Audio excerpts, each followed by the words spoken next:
The disrespect my guy Allen Iverson has been getting all over the media and all over Twitter is getting ridiculous. It's time for me to go ahead and spit the hoops gospel on my man AI.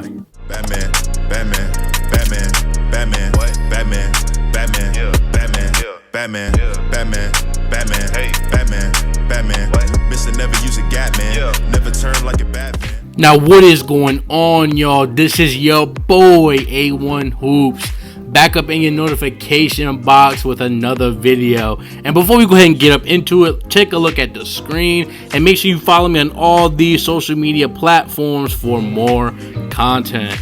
Now, what is today's video going to be about? It's going to be about my guy Allen Iverson, one of my favorite players in the history of the game. And to be quite fair, he's been severely underrated and disrespected by NBA fans all over social media, all over the internet. It's getting out of control, and it's time for me to go ahead and spit the hoops gospel about my guy AI.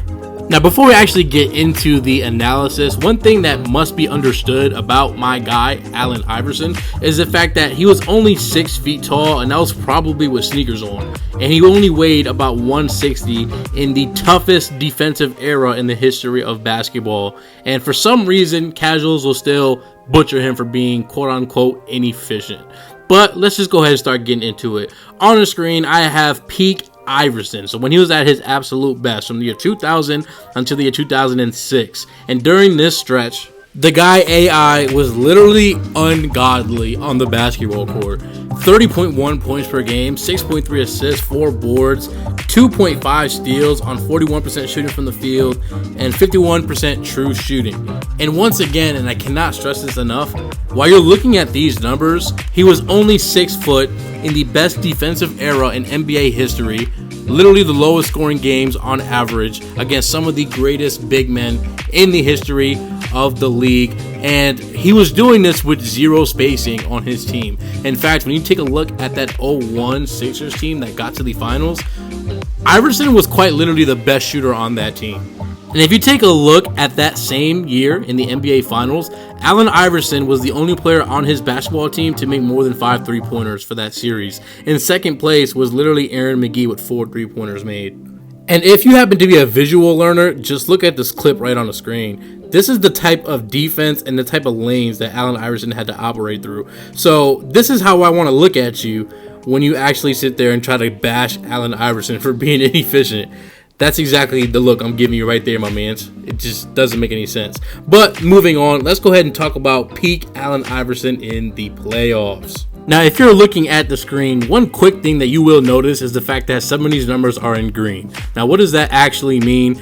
The numbers in green indicate stats that he actually improved upon or actually got better at from the regular season compared to the postseason. So, with that out of the way, in the playoffs, peak AI, 32 points per game, 6.7 assists, 4.2 boards, 2.4 steals, shot 40% from the field, 35% from 3 with a free throw percentage of 77 and a true shooting of 49.7.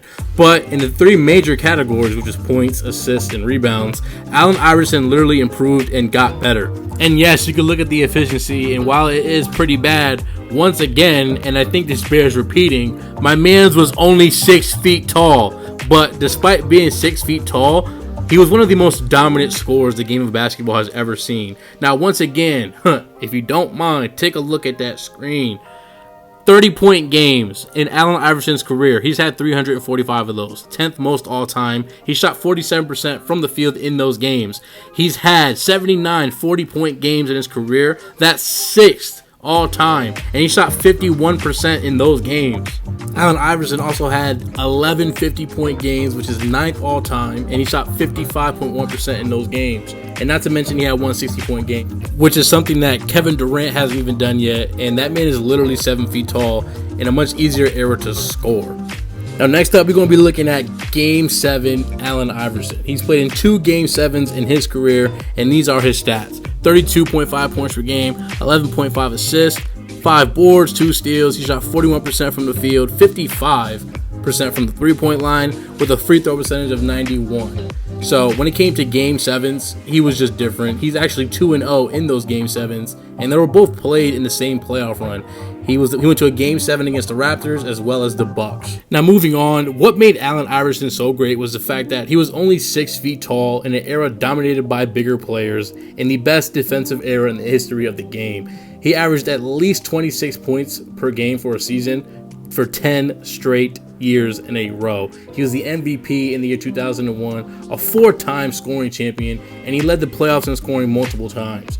And we already know what he did in 2001, one of the most impressive things in NBA history. So with that out of the way, that was the video. Stop the disrespect towards Allen Iverson, and definitely go ahead and leave a like, comment. Let me know what you guys think below. And with that being said, A1 Hoops signing off.